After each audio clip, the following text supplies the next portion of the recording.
What is going on, everyone? I am Steve. Where's this at? Hashtag Team No Sleeves from Burke Family 54 Comics. Welcome to another live stream tonight. It's going to be a really awesome time. We're going to be talking to Jeremy Adams, the current Flash writer. Before we do that, though, let's hit that intro.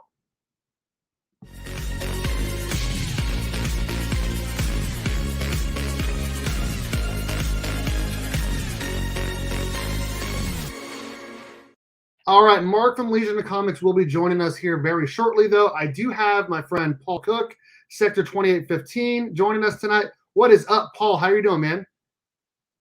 I'm good. How are you, buddy? I'm doing well. I am doing well. Let's bring in Jeremy Adams. What is up, dude? How are you? I'm doing great. I'm so glad to be here. Dude, I'm excited to talk to you about the Flash and DC and comics and all that. This is a really big deal for me. I was talking to my wife about it all day. I was like, "Oh, I'm super excited to interview the Flash writer tonight, man." You guys are so kind. I'm very excited to be the Flash writer. So. That's awesome. That's awesome. That's awesome to hear. Before we get any further, I do want to say that tonight's live stream is brought to you by comicbook_pressing on Instagram. If you ever need any comic books press, make sure you hit up Eric over at comicbook_pressing on IG and use my promo code BURK54 and get free shipping back to you on your first order. We got a couple of people in the chat. Ronnie Boy, how's it going from across the pond? What is up? Valor's Shiny Hunter, hello. How's it going? Phil, what is up? Beckerman, what is going on, man? Like I said, Mark from Legion of Comics will be jumping in here shortly. We do have some icebreakers, though, because I kind of want to get to know you. You seem like obviously a super easy to talk to person, but I don't know much about you other than there's some TV and some comics and all that stuff. So I got some questions. I think Paul has some questions as well. Okay. Let me see. Let me pull up my first question. All right. Favorite Power Ranger of all time? Oh my gosh. I mean, because I'm a person of a certain age, it's just the White Ranger, like green to White Ranger. Like, I was a little older when that came out, and I was sitting there going like, hey, this is kind of sophisticated. Like this is kind of like, oh, and then I don't know if do you ever the guys who do Superhero Beatdown, yes. I cannot think of what they're doing, but they're Bat in the Sun. Yes, Bat in the Sun, and they've been doing a great job, kind of like holding the torch for that a little bit. They have been, man. That's been kind of cool. Really good.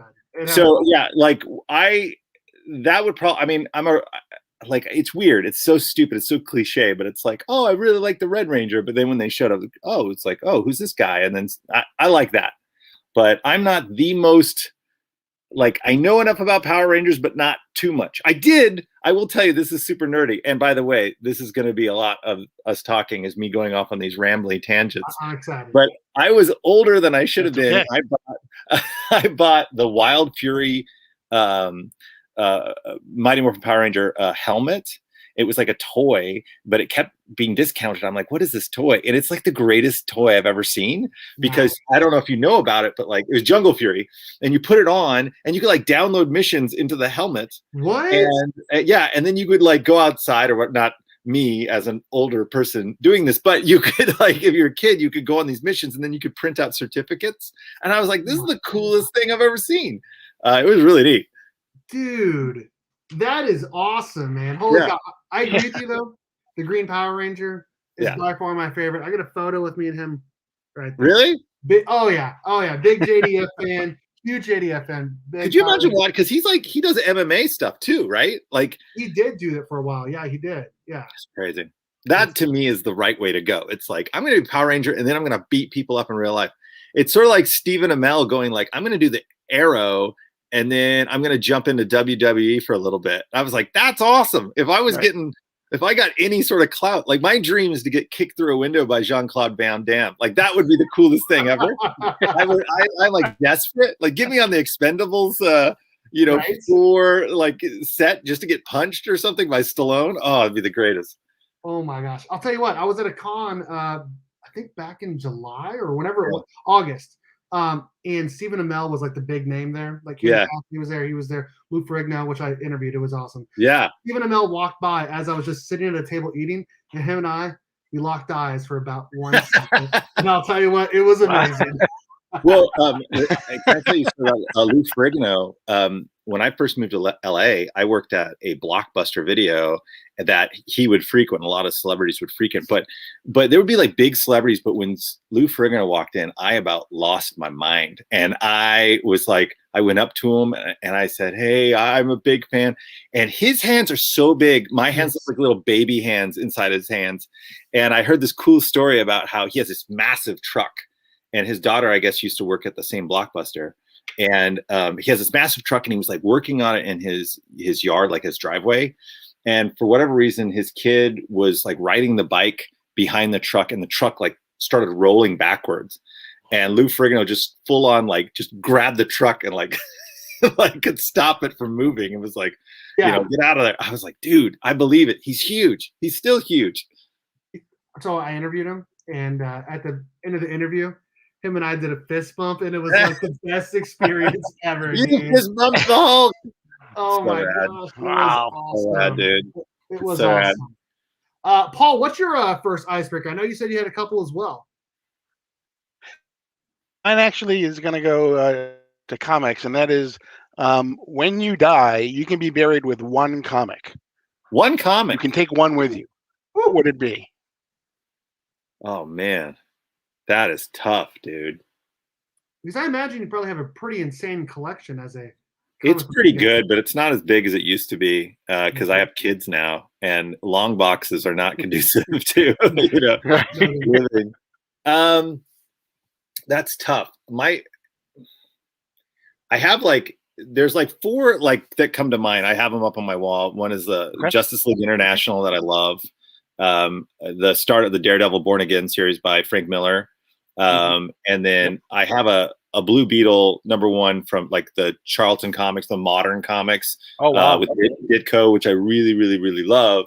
But the other one is I was a big Mark Grunwald fan, and there was like Captain America No More, which was like this great arc that they ran. So it'd be really hard. But I'm gonna go ahead with, because I feel like it hits the thing that I've been loving a lot is, I'll say JLI, because I remember you know, and it wasn't Justice League, it was just Justice League the first couple issues, and then they made it Justice League International. But I remember thinking, this isn't supposed to be so, I mean, this is so funny, and I just couldn't believe it was so funny, and it was still action packed.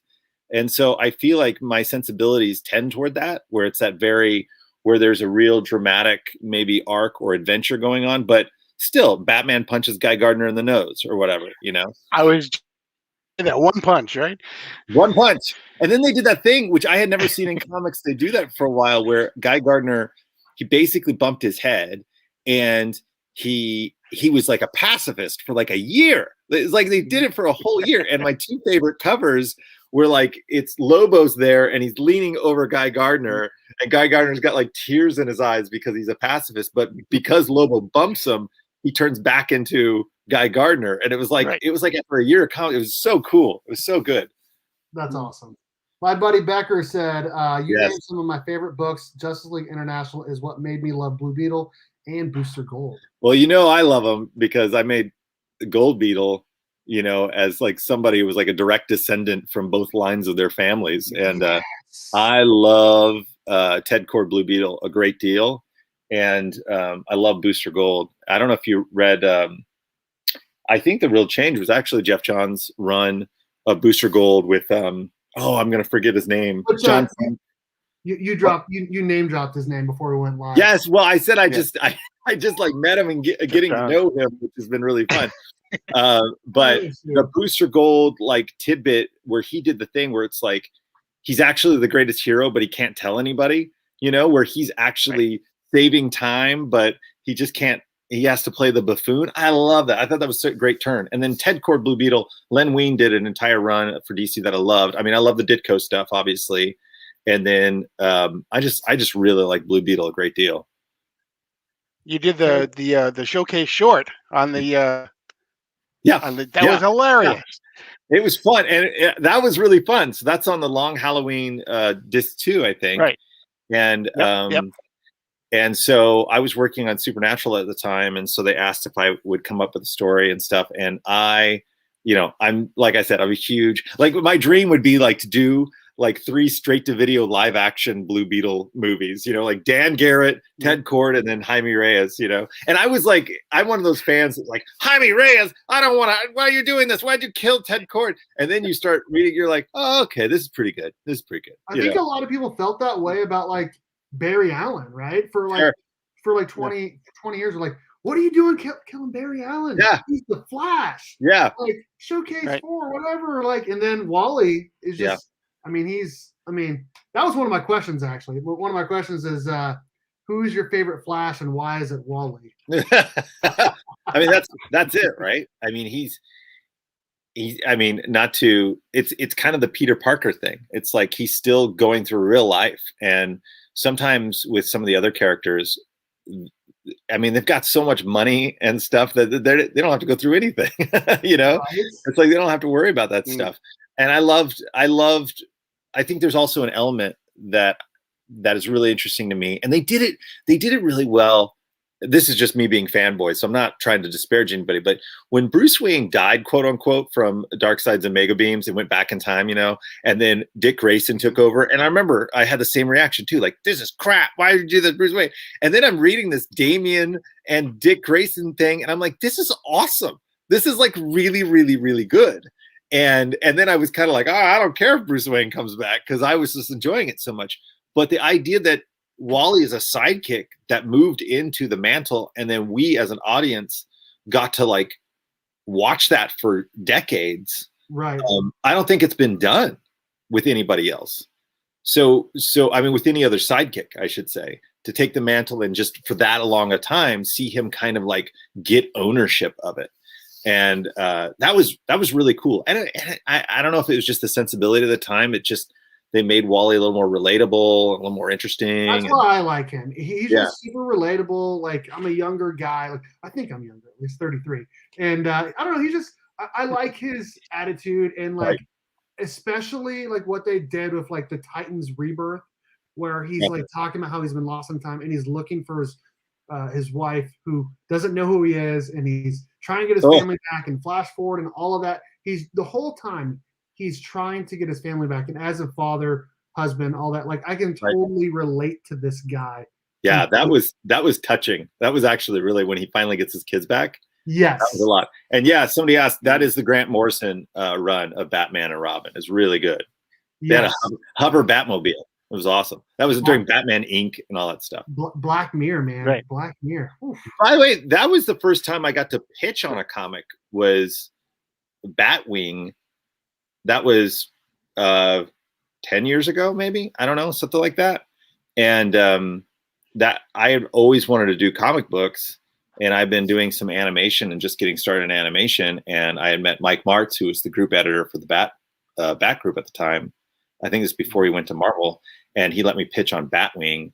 And I didn't get it, but my whole pitch was that, because at the time I didn't want him to be like War Machine. I didn't want him to be kind of like, oh, here's the black version of Batman. Sure. And I was like, how could I make him different? And it was like, he ends up like getting framed for a murder, and he punches out Batman and then he goes on the run. And I wanted each of the Bat family to try to take him down, and he didn't have the money. He didn't have the equipment. He was just to kind of like isolate him as like, why should I care about this character just because he has a bat symbol? Like, who is he against all these other characters? So I got pretty close. Hey, Lost in Comics. Hey, yo, Chris, what is up, dude? Okay, I'll tell you what.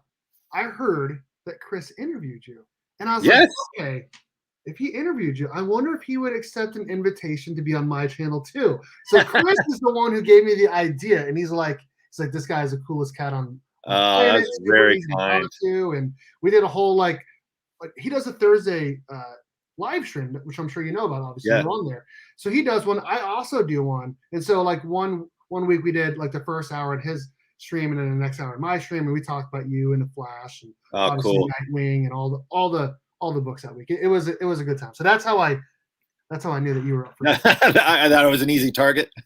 yeah, absolutely. Totally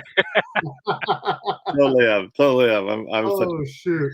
Yeah, sorry. I don't even know where we were, but we were just talking about comics. So I don't know. Exactly. Paul, do you have a question, bud? Yeah, actually, because you just asked about your favorite Flash. the Flash rogue gallery rivals Spider-Man's and Batman's and Flash. Those I are the agree. 3 big rogue galleries to I make. agree. Do you have a favorite villain that In the Rogues Gallery, I mean, sticks out? it's hard. I think it's something that I grapple with because people have done very effective and interesting takes on them, but Wally is so super powered right now, and has been. So it's kind of like, well, how do you fight somebody that can almost stop time? They're moving so fast, and Right. how can they be a real threat? That being said, I also like the Suicide Squad, so I like Captain Boomerang a great deal. even though I can see it kind of being silly. Probably of the rogues, I don't know. I mean, I think Thawne, like after Flashpoint, that was just like, he was so scary in a way, even though he didn't do it. Right. But like the fact that he had the ability he can kind of like mess with you throughout time in a way, I think he's kind of cool too. That's what I'm going to go with him. Will we see Pied Piper return? So that's a question I get quite a bit, and at some point you will. But so this is I'm gonna be really honest. This is the hardship of doing the Flash for me, is that Williamson really effectively, and I think his came out twice a month for a while. It was I'm twice a month. super jealous about. I'm super jealous about, because I think with twice a month you can get through a lot more story, and I think that Flash in general has such a huge rogues gallery, has such a huge family, that my fear is that if you just start shoving things in, nobody's going to get the right amount of time that I want to tell a story with. So I'm desperate. The thing I keep telling people, like, everybody buy the comic, tell your comic store to buy it, because I keep begging them to let me have a second book or a second Flash family book, because there's so much I want to do with the other members of the Flash family. And I think that especially Williamson did such a good job of like bringing out a lot of characters, and there's a lot of people I want to explore. Like there's a lot of, like, they brought in Wallace, and then now Wallace is in Teen Titans Academy, but I'm like, he's not really in the Academy though. Right. We've totally seen him. He's really in the Teen Titans book. But yeah, I see what you're saying. I was literally just talking to Tim Sheridan about this today, because I was kind of like, I kind of want to see what is Wally's relationship with Wallace. Where's Bart? I mean, he was doing Young Justice for a while, and I loved Young Justice, Right. And there's a lot of those characters. So if I get like a second book, then I feel like I could get all the things I want to tell with Wally, and then get to do some of the other stuff. That's why I think the first arc I had with Wally is touching on some of those characters. The quantum leaping is just the idea of like me getting acclimated to Wally's voice, but also showing the audience like, man, the Flash universe is really, really big, and it's really fun. I just saw that. Yeah, the dedication of your daughter. I see everyone's questions. I'm going to do my best to get to them. I have my own questions as well. Okay, yeah. Sorry. So all I'm saying is that if it's sold enough, I think they would let me do a second book. But as it is with the Pied Piper, like Pied Piper and a lot of the characters from some previous runs, I think I don't want to just drop them in. I want to actually tell a story with them and what that means. Sure. Right. And what I mean, the honest truth is, like, I already know what I want to do for the next year and a half. Like, I already know that story. But my editor's like, slow down. And I'm like, no, I can't slow down. You're going to pull this away from me at any second. I got to, So we can confirm that you're on the book for at least. No, I don't know if I'm on the book for that long, but I have a story that long. Okay. So, I mean, the reality is that they told me if sales dipped, I'm sure they would kick me off of it. So, but. And the rumor has it that the next issue coming out, right, is 775. That's supposed to have a lot of Flash villains in it, right? Oh, yes. There's a lot of villains in it. It's the start of the way that I'm doing the Flash book, or at least I'm trying to do the Flash book, is sort of like how I loved watching Buffy the Vampire Slayer. In that, or X-Files was a huge one for me growing up. But you would get like a couple standalone issues or standalone episodes, and then you would get one that would kind of kick off the next arc or the bigger arc, and then a couple standalone issues, and that's kind of what I want to do. So the next issue, what we've been seeing in the background of the last couple issues is this giant spear-looking thing flying through space, right? Glaive. Right. Can you just tell us it's a spear of destiny? It's not the spear of destiny. It's not the spear of destiny. Not the spear of destiny. It's a glaive. He called it a glaive. He wrote it with a glaive. Glaive, yeah. Wow. So it's a glaive, and it's landed, and so in like, what is it? Next week? Is it next week? I think it comes out next week, maybe. Next Tuesday. Yep, next week. Yep. And so then that will reveal and kick off the next like 4 issues, I think, 4 or 5 issues of what's going to happen for the Flash. Now, again, I also came into this realizing that Wally was an abused puppy, and I was kind of like, I'm not going to put him through tragedy right now. I'm not.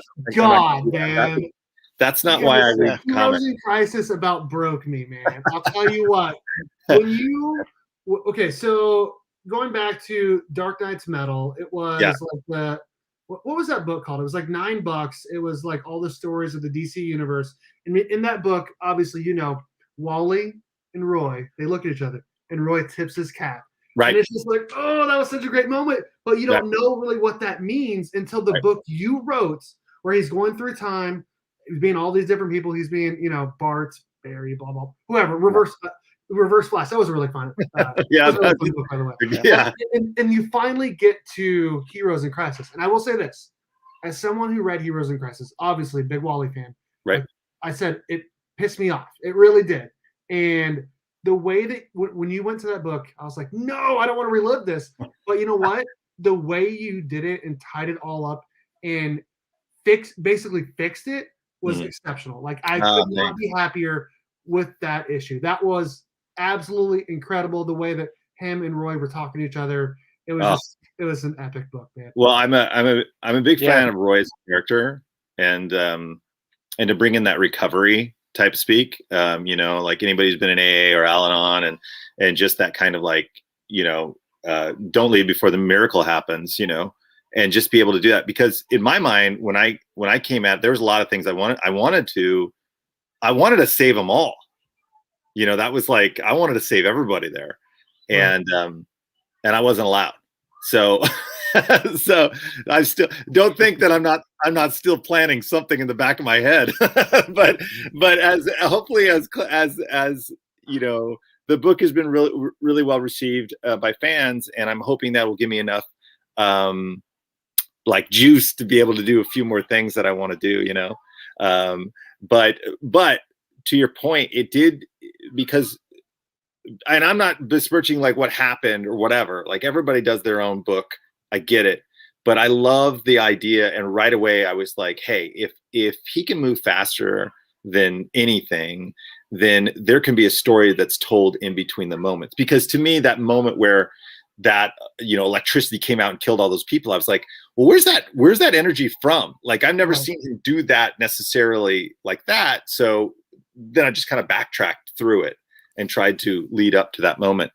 But I'm really pumped that I got to do that, because when I was a kid, Dark Phoenix Saga, X-Men Dark Phoenix Saga, right? Huge comic.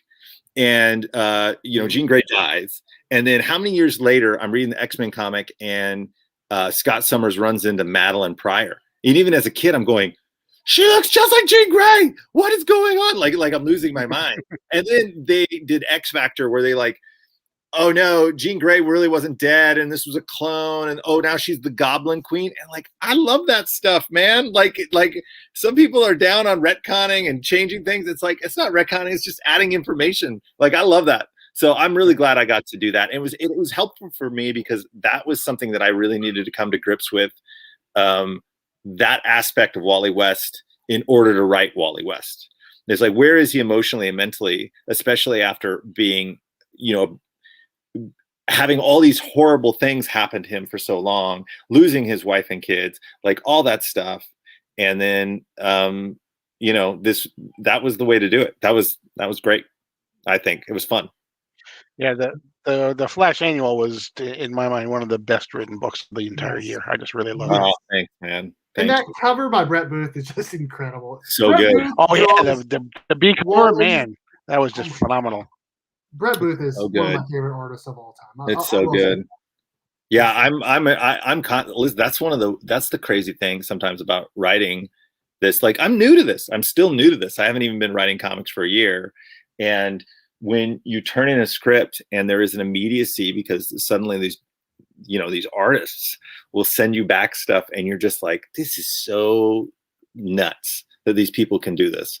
Like, I can't do a freaking stick figure and they come back. And right now, Fernando Passarin, who's going to be doing 775 and a couple of the books that I've worked with a couple times now, I really, really, really, really, really like him. And he'll send back this thing like, oh, sorry, I wasn't feeling well. This may not be up to snuff. And I'm looking at it, I'm like, are you crazy? This is the greatest thing I've ever seen. Do you just say that? Are you like Scotty on the Enterprise? You're just like, oh, I can't do it. And then you're like, that's what I feel like.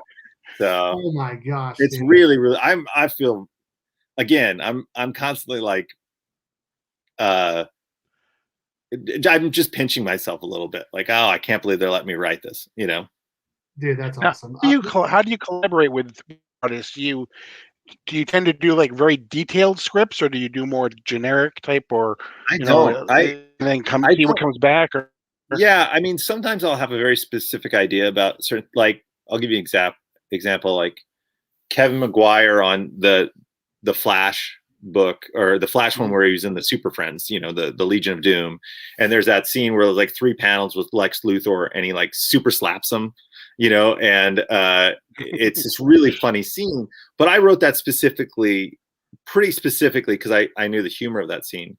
But generally, I don't get super detailed, and I'll tell you why. I think there are people that have.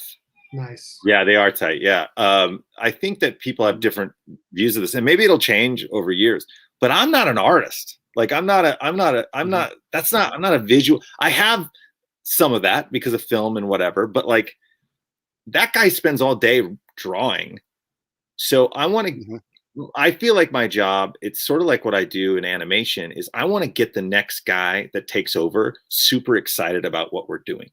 So the one compliment that I get from Fernando a lot is like, oh my gosh, I have so much fun doing this. This isn't just people talking, over and over again. It's like, oh, you just put me in this giant world that did this and did this. And it's like, I want him to be excited about what he's drawing. And I also want to give him freedom to go, hey, I kind of want to do this instead of this. And it's like, that's fine with me. You're smarter than me at this thing.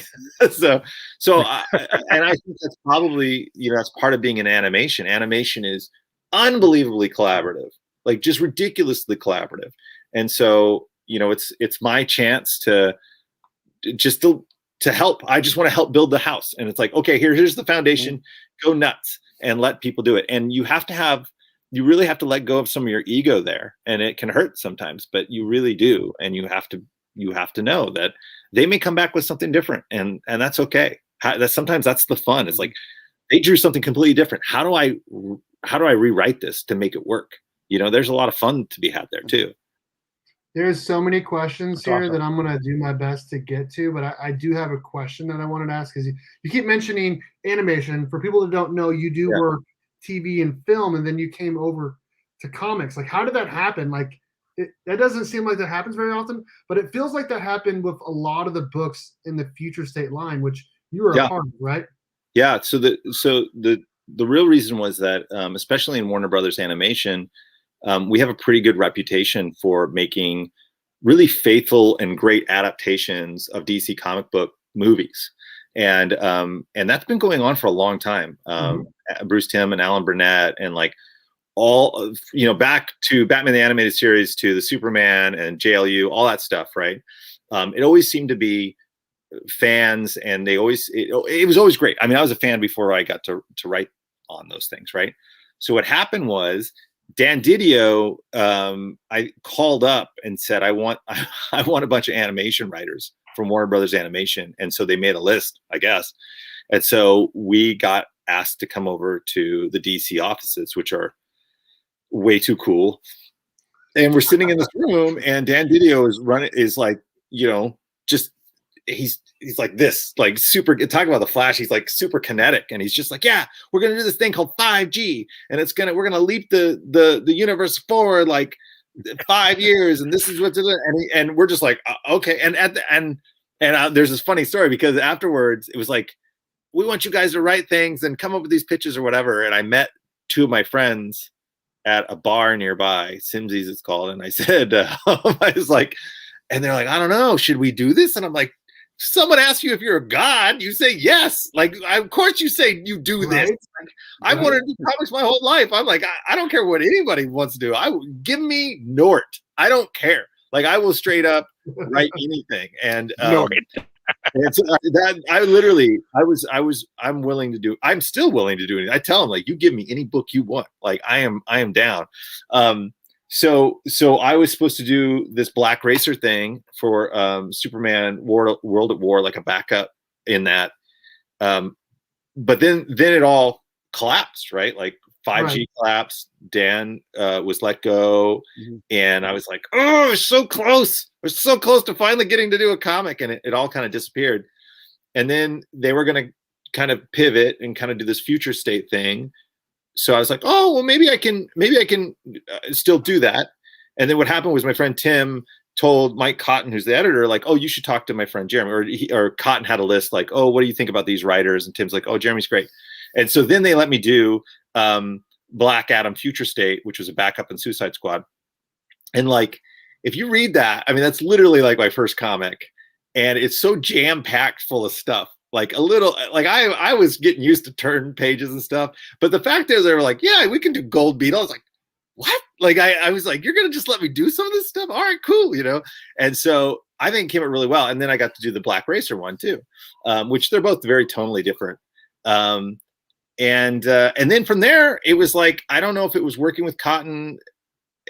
I can't read Cotton. Cotton is definitely like, he's emotionally unreadable sometimes. And I was just like, he said, hey, would you want to do the Flash? And I'm like, trying to be cool. Like, just like Bobby Brady, like, oh yeah, great. Like, I was trying to keep it just all good, and he's like, you have any ideas? And I'm like, the one thing I have is ideas, just like streams and reams. I was like, let's do Quantum Leap with the Flash, and he'll be jumping. And he's like, wow, it's better than what we got. Great. And I'm like, great, okay. So we were kind of off the races there. So wow. I was really pumped. I was expecting to get canned after the first couple of issues, honestly. Dude, no, it was exceptional. And I don't want to say anything bad about anyone whatsoever, but the two issues before Future State were not good.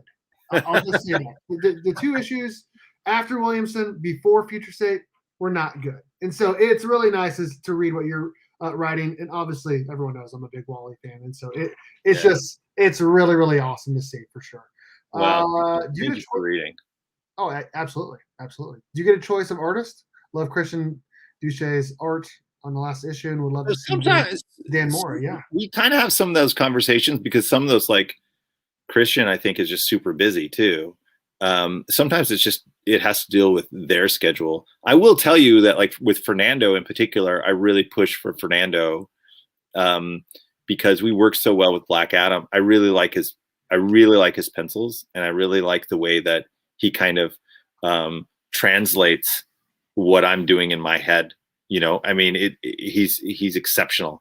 So, and this is the other weird thing is, like, I don't know if you're like this, but I definitely was like this, especially growing up. I didn't know who any of the writers or artists were. I mean, I knew who Jim Lee was or Liefeld, and like certain times I would just pick up a book and be like, oh my gosh, so engrossed in the book. And then after the fact, I would kind of like find out who's who, and I feel like that's what it was with Williamson for a while, honestly. Yeah. But it was so good. You're just like, okay, I know who this guy is now. And yeah.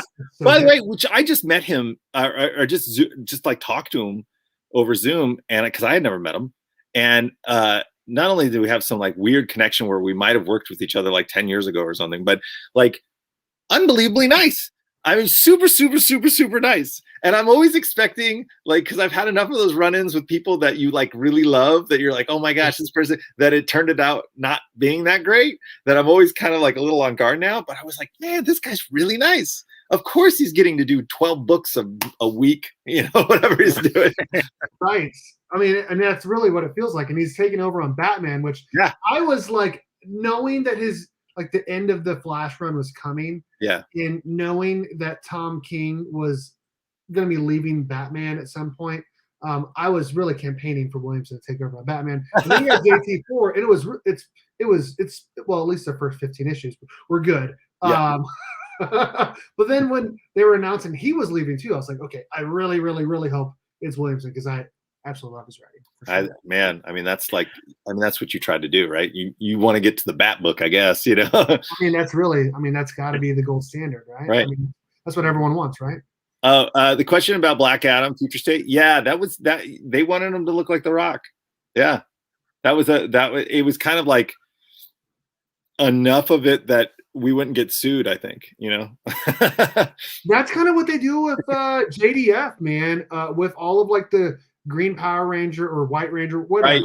Like they do it just enough that it looks like the character, but not enough to where JDF's like, okay, give me my money, right? Yeah. Yeah. I thought it was interesting. I mean, it worked in Future State in my mind because it's like, well, this is like millions of years in the future. So he could, I don't know, maybe he got plastic surgery. I don't know. You're going to say something, Sector 2. Are you and Josh planning on doing anything together? Because he's now over to Barry, right? Because he's going to be in Justice League Incarnate. So are you and he? Maybe you really can or can't tell, but no. I mean, I really want to. I mean, as being a new person in comics, like there'd be nothing more exciting for me to be able to integrate into other people's books. I think that'd be really fun. I think it just depends on what's going on. I mean, he's got so much stuff going on, and the way I built Wally, and hopefully this mechanism of like, okay, here are 4 issues that tie together, and then here's a couple standalones. That's going to provide me a lot of opportunity, like on ramps and off ramps, if I get the chance to go on to somebody else and do something with somebody else. Like I would love. I want another interaction with Wally and Roy. I want interactions with Wally and the Titans, the OG Titans. I was going to ask if they were going to get together at any point in time, because Titans Rebirth was obviously amazing, but he should be in a Teen Titans Academy book, right? Like stay tuned. You gotta talk to Tim Sheridan on that one. So I hope that happens. So who's Red X? Well, let me tell you. You know who Paul Rubens is? I think at this point in time, we can definitely assume that it's definitely not Clown Hunter, which everyone was assuming that's who it was, with the X's on the knee pads and the head. Yeah, I don't know. I can't tell you. I see you trying to cross people off. I bet if you look to your right, there'd be like a wall with like yarn faces, connecting all the people. Well, I really like that Teen Titans Academy book. That's exceptional for sure. Man, there's so many questions. I don't know if I can get to them all. Let's see here. Let's see. I'm gonna go to the bottom, and then I'll try to work. Let's go. Yeah. Obviously, you have a relationship with DC at this point, but if given the chance at a Marvel property, what would you pick? That was one of the questions I actually had. Yeah. Well. Anything. Yeah. I mean, obviously, there are things that I really, really love, but I don't think there's part of me that's like, maybe I don't have the sophistication level. Like I would love to do a Captain America book because I love Captain America. But some of those books are so well done. Like, I don't know if you read Chip Zdarsky's Daredevil.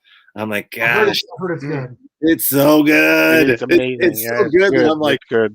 It's like, it's so good. I don't want to do that, because how do you follow that up? That's so good. See, at least with the Flash, you're following, Kevin Shinnick, I think is his name, and then he's an animation guy. There's a couple names in there, and then we got Jeremy Adams, right? So for Marvel, it's there are always things that you want to do, right? you want to do an X book, but like there's also this part of my brain that wants to do like what's a peculiar version of like you know, I'd love to do Excalibur. There was a great run of Excalibur where it was like Dracula was on the dark side of the moon with a bunch of vampires that Paul Cornell wrote. That was Excalibur and MI6 or something like. It's so super rad. It's really, really good if you get a chance to read it. I love martial arts stuff. So like if you throw me into, I have to pronounce it Shang-Chi, even though I've been pronouncing it Shang-Chi. Right. The time immemorial, you know, and then Iron Fist, and Matt Fraction did like the best run of Iron Fist for a while, right. Where he kind of expanded the universe. But I love that stuff. I would also love to do like any niche, you know. I think like I would love to do a Spider-Man book because I think Wally and Spider-Man have a lot of similarities. But I'm also a huge Doctor Strange fan, and like some of the weird books, you know, Doctor Strange, Moon Knight. Moon Knight's going to be off limits because everybody's going to want to do Moon Knight after that. What is it? Right. Oscar Isaac. Yeah. I grew up. Plus. Yeah, and I grew up reading Moon Knight books because they had these really crazy, you know, covers, these painted covers that were so creepy. And I thought, oh, I'm going to get in trouble for reading this. But Doctor Strange, like my dad had given me a paperback like collection of Ditko's Doctor Strange books. I really like Doctor Strange. There's so, I mean, seriously, if Marvel said, Jeremy, we want to give you, you know, the worst book we have, I'd be like, rock on, let's do it. Yeah, exactly. Squirrel Girl. But listen, I like the Great Lakes Avengers. Like the Great Lakes Avengers was so rad when it came out because I was like, what is this? You know, I was reading Avengers, West Coast Avengers, and then Great Lakes Avengers, and it was like Immortal Man. There was some stuff in there that you can't do anymore, but I thought that was really cool. You got to take over Thor after Donny Cates. Oh my gosh, that's a good one too. With Donald Blake as like the anyways, that was good. That was good. Dude, Jeremy, yeah, I would do Cap. I would love Cap. Honestly, yes. When I started reading Cap as a kid, it was right when they took away, you know, the government said, "Hey, listen, we own that," and that was right when John Walker showed up, and that was when Cap got the U.S. agent costume, and it was right during Armor Wars. There was all these crossovers like Fall of the Mutants, like all this stuff was happening at the same time. It just felt big. It felt really big in Marvel. Like, oh my gosh, every week there's something going on, and I loved it. Here's a question. We get anything more about the new forces? I'm itching to know more about Steadfast. We don't really know who he is. Yeah, okay, so there are people that don't ever want me to touch those. But that is a recipe for me to try to figure out how to touch them. It's like, do not hit the red button. I'm like, I absolutely won't. You know? So, I think it's a matter of because the Flash is so big, it's like trying to figure out what's a great story to tell with that, and how can I make that and integrate that into the Flash universe. It's the same thing. People ask me a lot about Reverse Flash, like a great deal about Reverse Flash, and I'm just like, I don't want to bring him back just willy-nilly. I just don't want him to show up. It's like the Joker. Like he'll be there for 3 months and then gone 1 month or two, and then he comes back, right? Right. Because he sells books. I mean, he does sell books. It's just like their biggest villain always feels like he sells books. So. But I feel like there's opportunity. I mean, I'm new to this, so I feel like there's opportunity to make new villains. Like, you know, my daughter really came up with, you know, Dr. Nightmare, and I know I got some criticism because it was so low key and just kind of silly, and it was because it's a kid's. I wrote that with my daughter. You know, it really means a lot to me, that book, but it doesn't mean that Dr. Nightmare can't evolve into something scarier later on. And there's also like a lot of room, I feel like, and that's something that I think they do really effectively well in the Bat books, is come up with a lot of cool villains, because I don't think relying on old villains all the time is the best. I have an idea for what I want to do with the Rogues. We'll see if anybody wants me to do it. Oh, okay. I was going to ask you, what has been your favorite moment so far? It's obviously not been very long, but what has been your favorite Wally moments? Was it when he was it at the end of that book and he's like, "You don't know how powerful I am," and he what was the villain's name? He's got like a Savitar. Savitar. That's it. Savitar. When he's going against Savitar, and he just destroys him at the end of that episode or end of that book. Yeah. So and that's a funny thing. It's like, because he's got this extra surge power that we haven't really touched on very much. Again, if there were 2 books a month, no. my favorite thing outside of the book I did with my daughter, which is like a whole separate category, right? That was amazing. That's just something that will, it's going to be a lifelong dream.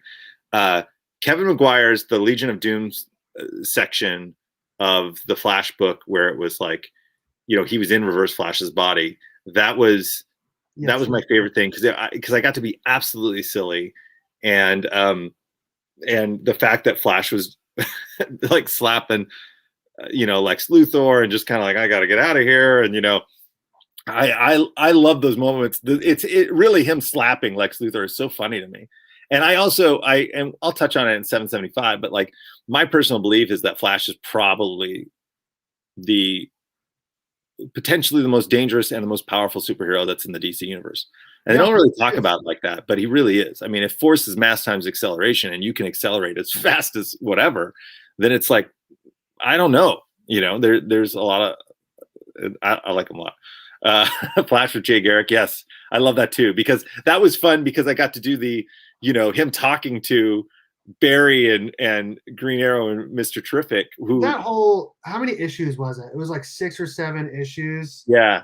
It was just incredible, man. It was fun. And that was the thing, even with the Legion of Doom, it's like you went from that to him talking to his daughter, and it was like, and it's easy for me. I mean, because I think I'm in a place in life much like Wally. I have 2 kids myself. I'm a dad.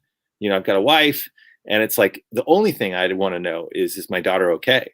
And so to have that moment where she's just like, because, there were plans before to make Jay, evil and all this stuff. And I was just like, not with me.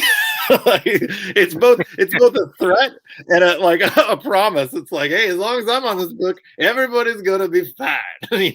So what they did with Wally and Future State, like I didn't like how he was, because it's just like, it feels like Wally always gets screwed, right? Like I'm like, this gotta be Dan Didio's. Right. Yeah. I mean, it could be. All I know is I've heard.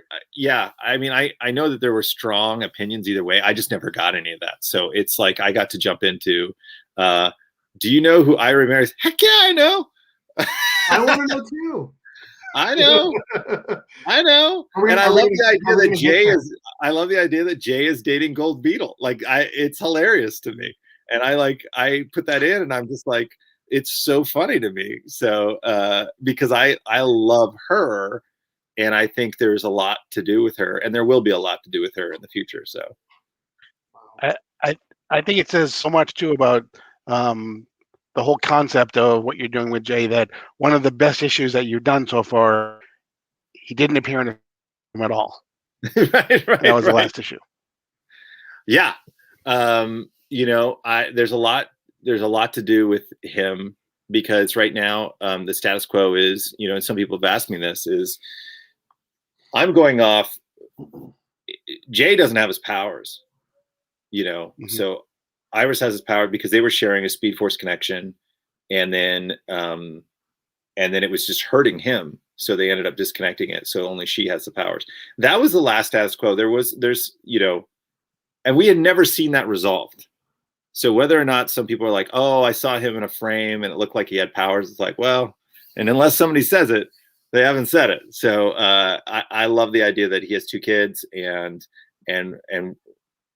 yeah, I'll mess with that. I'll talk about that because I think that Linda, Jay, and Iris, they're such a huge part of this story that I want to tell.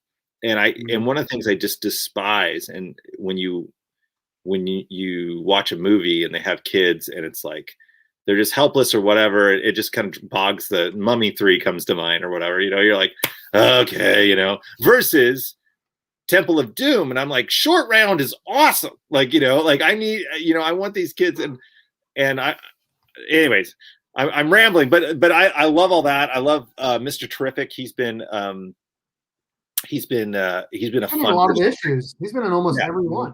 Yeah, I really like him, and I feel. Did you ever read? And I just started reading the Terrifics. That it was like him. I read issue 1.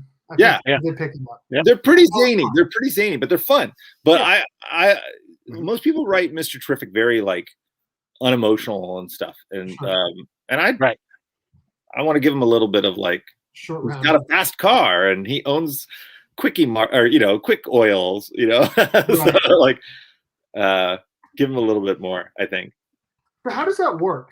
Like when you want to do something, whether it's with like a certain character or bring in a new character or change a status quo, like how does it work? Do you just send in a script and hope it gets by, or do you have to ask your editor, or I do have to ask. Mr. Terrific was kind of a happy accident, because I wanted Ted Cord, and I didn't know that Juergens was doing a blue and gold book, and so he was kind of off limits, and so like, okay, well, if I can't have him, can I have this or this and this? And they'll be like, yeah, you can have this, and then it's like, okay, and then how do I get excited about that person, And I love the idea that Mr. Terrific isn't just some unemotional recluse somewhere doing something, but like he's kind of entrepreneurial, He's smart enough to realize you can't be a recluse somewhere. It's like he's franchised out. Like he has labs strategically placed all throughout. Like I love that. He's kind of like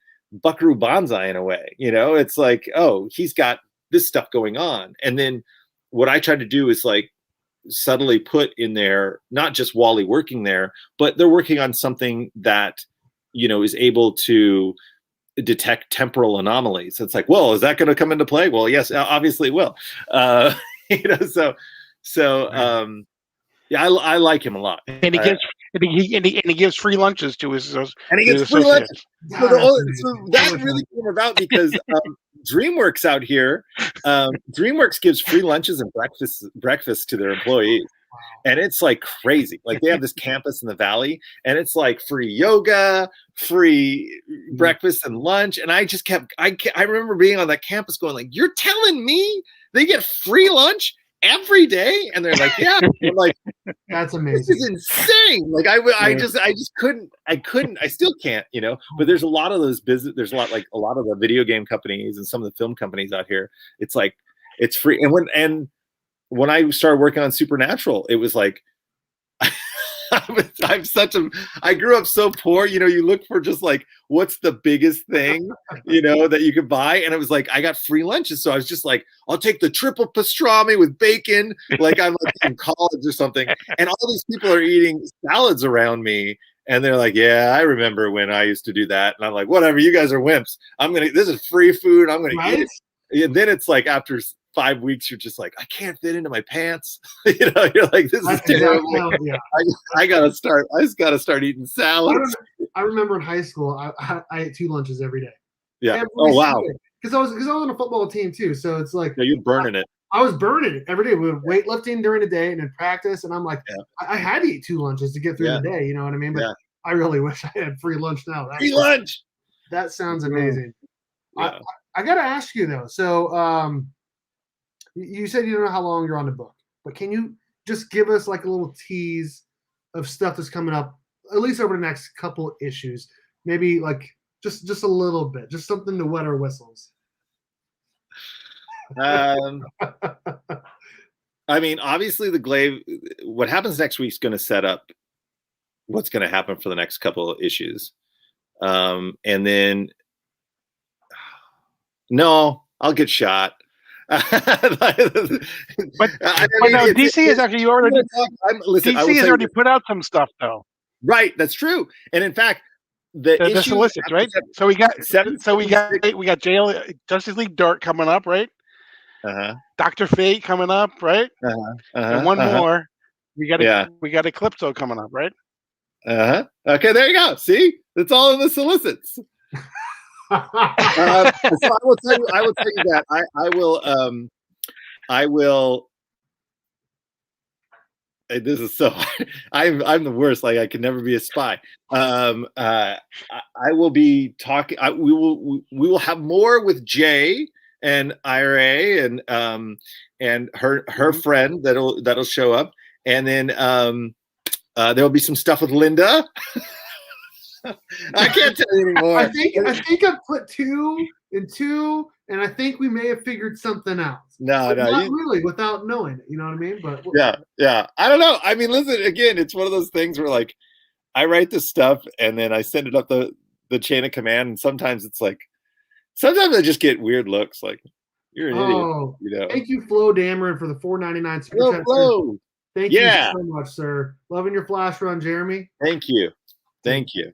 Yeah, I'm loving it too. Like I said, I've got way too many ideas. So it's like, you know, it feels like sometimes it feels like it's too good to be true and the door is going to be closed on your face. So you just want to get as much as you can out, you know. I don't think that's the case, but I'm hoping it's not the case. I hope everybody keeps buying it because that's such a big barometer. I didn't realize how much of a barometer it was about like how long the book will go, but also how long the creative team will go, you know, which is such a real big deal. And the Flash is, you know, vacillated with sales, it seems like, in terms of, you know, just throughout time, you know. It should be, in my opinion, it should be a top 3 to 5 DC book. I agree. Like when you think about DC, you think about Batman, Superman, and the Flash, right? Yeah. Yeah. I wish not. Yeah. They should promote it. Yeah. Somebody did. I did that Reddit AMA, and somebody's like, "Are you mad that they've never promoted your book?" I'm like, "I am now. I didn't even think about it." I will get all the Flash books as well, regardless of writer. But I'll tell you what, your writing, like I said, it's exceptional. It's fun, and especially like for a while there, it felt like Wally was always getting pooped on, right? And then we're craving something, because for longest time he did Titans Rebirth, then he was in Flash War, and then he was just nowhere. And then we get Heroes in Crisis, and then we get pooped on more, and then finally we get Flash Forward, but it's only 6 issues. And then you know, Speed Metal was one of the best written Flash books of all time, in my opinion. The way that Williamson finally got to write him, like, as obviously Barry was in it and everyone else and all that, but it was really a Wally centric story.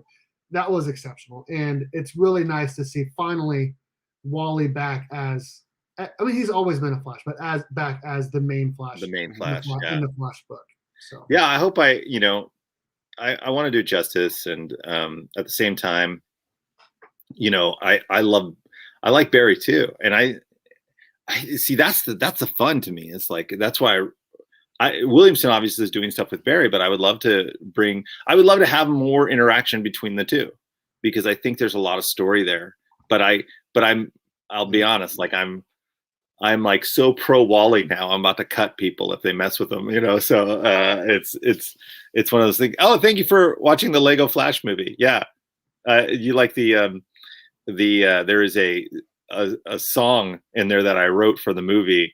Nice. Dr. Fate sings in this kind of like Barry White, you know, it's magic, baby, and it's so silly. It's such a fun, and it's funny because I just did a thing at my kid's school where it was like a career day, and I saw you post about that on IG. Yeah, like the teacher didn't really know what I did, but I started pulling out these Lego movies, and these kids are like, you know, and I'm like, oh, this is amazing. You know, that's so awesome. You are the coolest dad ever. Yeah. I can't get over the Lego movie. Everything is awesome. Yeah, seriously. I can sing that all day long, every day. That is such a good movie. This person's asking, Thawne's voice actor in the Lego Flash is golden. Do you know who that is?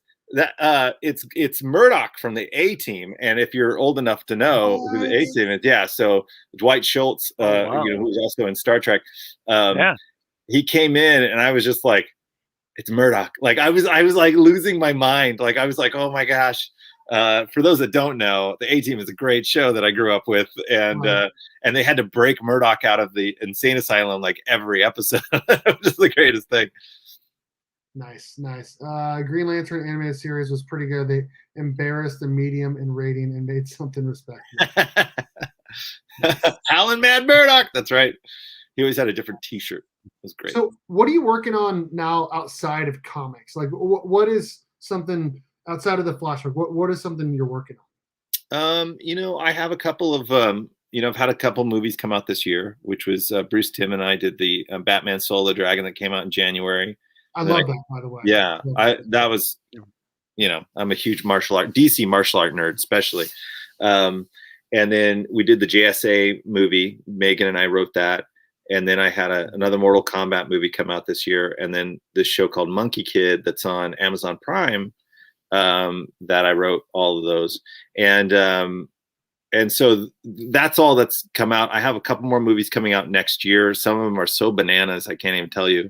And as far as stuff I'm working on, I'm just kind of, I hope to get more comic work. I'm kind of writing my own specs. The industry is really weird right now because COVID shut down a lot of live action stuff. Right. It's caused it to be a little tighter in that arena. So I'm just kind of hanging out, writing Flash, trying to figure out the next thing. I wrote a book last year because I thought, oh, this pandemic's happening. So I wrote like a fantasy book because I love Dungeons and Dragons fantasy, like Forgotten Realms books and stuff like that, Drizzt Do'Urden and all that stuff. Dragonlance was really big for me. So I was like, I'm going to write a book. I've always wanted to write a book. So I did that. But yeah, other than that, I mean, Flash right now is really the primary thing that I'm doing right now. And I'm super excited to go to Comic-Con this year as a comic writer. Are you going to San Diego Comic-Con? Or yeah, are they even having that? They are. They moved it. It's hilarious. It's like the day after. November, right? It's the day after Thanksgiving, so it's a great way to get away from the in-laws. and then I think it'll pop back. I've been going for years and years and years, but I think it'll be back this summer too. I'm desperate for it. Yeah, Drizzt and Dragonlance were my jam too. Why can't superhero girls work? Powerpuff Girls was clearly one of the better cartoons ever. Why do these other female teams all? So it's interesting you say that, but it was really successful. The books, especially like DC superhero girls, the like graphic novel books that Shea Fontana did, they did huge numbers. They were really, really successful. I don't know. He loves you. Sorry, Hillbilly Comics says he loves your Flash run. So all right, thank you so much. And since I come from a long line of hillbillies, that's great. But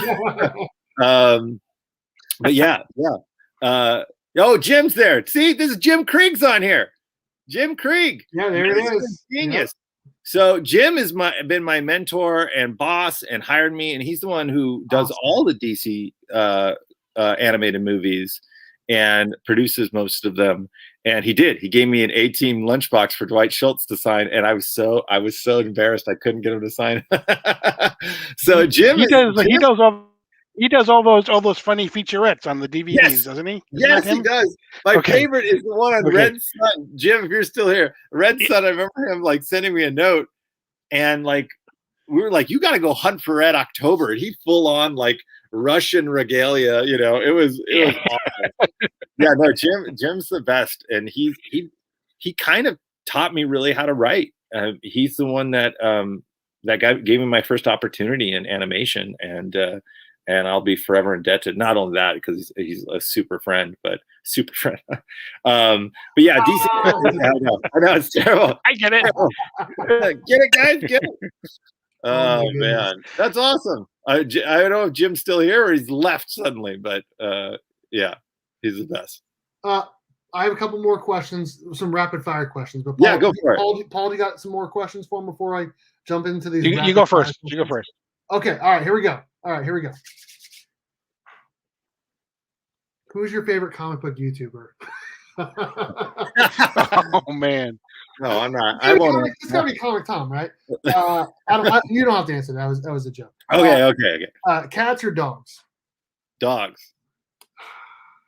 Sorry, my wife's allergic to cats, bro. Oh, well, there it is. My dog. Not only that, we had a couple cats growing up, and one of my cats was sitting on my brother's stack of X-Men comics, and my brother grabbed the cat to like get off my comics, and that cat just ripped the crud out of his. Oh no. Yeah, Bearded Comic Bro. Tim's one of my good friends. Jim, we both came up under Mr. Krieg. Boo. Okay, next question. Rapid fire, hit me. Sorry. I'm a Kansas State Wildcats fan. So. Okay. Well, I come from U of A Wildcats, so you know. There you go. There you go. So you do like cats a little bit. I like Wildcats. There you go. Sleeves or no sleeves? I live in Southern California, man. No sleeves. Heck yeah, dude. There you go. Favorite sports team? Oh gosh. You were talking about the ultimate nerd that didn't grow up with a dad. So you're going to ask me about sports team. The one I have affection for is I'm going to keep calling the Anaheim Angels, despite what anybody else says, just because that was like the first Major League Baseball team. I grew up in Arizona. We only had the Suns, right. And we didn't have the Cardinals and the Diamondbacks till much later. And then I had this weird affection for the Cubs, only because WGN was available in Arizona, and we watched like Harry Carey and the Cubs and Bozo the Clown, like really bizarro. So I'm going to just say Angels. Okay. Well, Los Angeles Angels of Anaheim. No, I don't believe in that. No. I like New Warriors. Are you kidding me? I freaking love New Warriors. Night Thrasher, Nova, Speedball. There's a whole opening scene where Nova's powers are gone and Night Thrasher just drops them. Oh my gosh, I love those until they ruined them. Okay, sorry. Oh, you're fine, dude. You're totally fine. Halloween's coming up. So what's your favorite Halloween movie? Besides Halloween, I'm a big John Carpenter fan, so I really do like Halloween. Though now that I have girls, I've been kind of thinking about trying to show them Monster Squad, but I just don't know if it's. We do a lot of Hocus Pocus at my house. Hocus Pocus is great. I know the guy who came up with that, the nicest guy in the world. Hocus Pocus is a great movie. Yeah, like I said, they're doing a sequel. She loves it. Yep. Oh yeah, they are. That's right. Yeah. They are. Then my last question is not really a rapid fire question. What's on your pull list? I'm assuming you grab weekly books, or you try to go to comic store every once in a while. Like, what do you get when you go? So the funny thing is that I'm generally in. I do get comics, but like I said, I have limited space, so I subscribe to both Marvel Unlimited and the DC Universe Infinite. Okay. So I'm always issues behind. You know, it's like I said, I talked about Chip's run on Daredevil, and then obviously the whole Venom saga was incredible, and so is Thor is really, really good. In the DC stuff, I read all the Bat books. I read Robin. So good. Yeah, no, I love Williamson is really killing it out there. You know, yes. I read anything I can get my hands on. Honestly, it's so sad. I'm such a sucker for everything. But we're also in this kind of cool explosion of all these indie comics, and it's been fun to pick up an Aftershock comic or, you know, something somewhere else and just, you know, read something cool. Anything Matt Fraction does, I will always read. And I'm trying to think of her name, who took over Hawkeye. Oh, why can't I think of her name? She's one of my favorite writers too. And I'm blanking right now, but she took over Hawkeye, and she's so good. And she did like it was like a West Coast Avengers run that just happened too. But I think she left Marvel too. Everybody's leaving for like Substack or whatever. So Marvel, just call me anytime you want. You're available. Yeah, you are available. That's all. I was really waiting for you to say Mighty Morphin or Power Rangers when you're talking about indie comics. Oh no, but like Kyle does those books. So he used to do the books. Now he's doing Radiant Black, and he obviously he did Nightwing and the New 52. Yeah, he did a really good job, like incredible job on Mighty Morphin Power Rangers, and now they have Ryan Parrott writing both. And he did Go-Go Power Rangers with Dan Mora, and so that's where Dan Mora made a name for himself before he came to DC. Wow, really? And no, I haven't read Adventure Man. Now I'm like, oh crap! Now I'm excited because that seems like there's a book out there I need to read. There you go. Oh, you know what's freaking awesome is Firepower. Oh, I love that book. Oh, I love that book. Yes. Oh my gosh. I wish there was more word bubbles, right? Oh, I love that book. It's really good. He's so good about taking a trope and then just going, oh, I'm just gonna go whoop, like do a little bit of this, and I'm like, I am so into that book. You read the OGN, right? Yeah. Or the prequel, the prelude to issue 1. Yeah. It's all good. So good. So good. It is so good. Paul, do you have some questions too, bud? I was going to ask about a pull list, so but the only one I had, Mark wasn't able to join us, but I know one question he really wanted to ask you was pineapple on pizza, yes or no? What'd you say? Pineapple on pizza? It's not my favorite. Pineapple on pizza?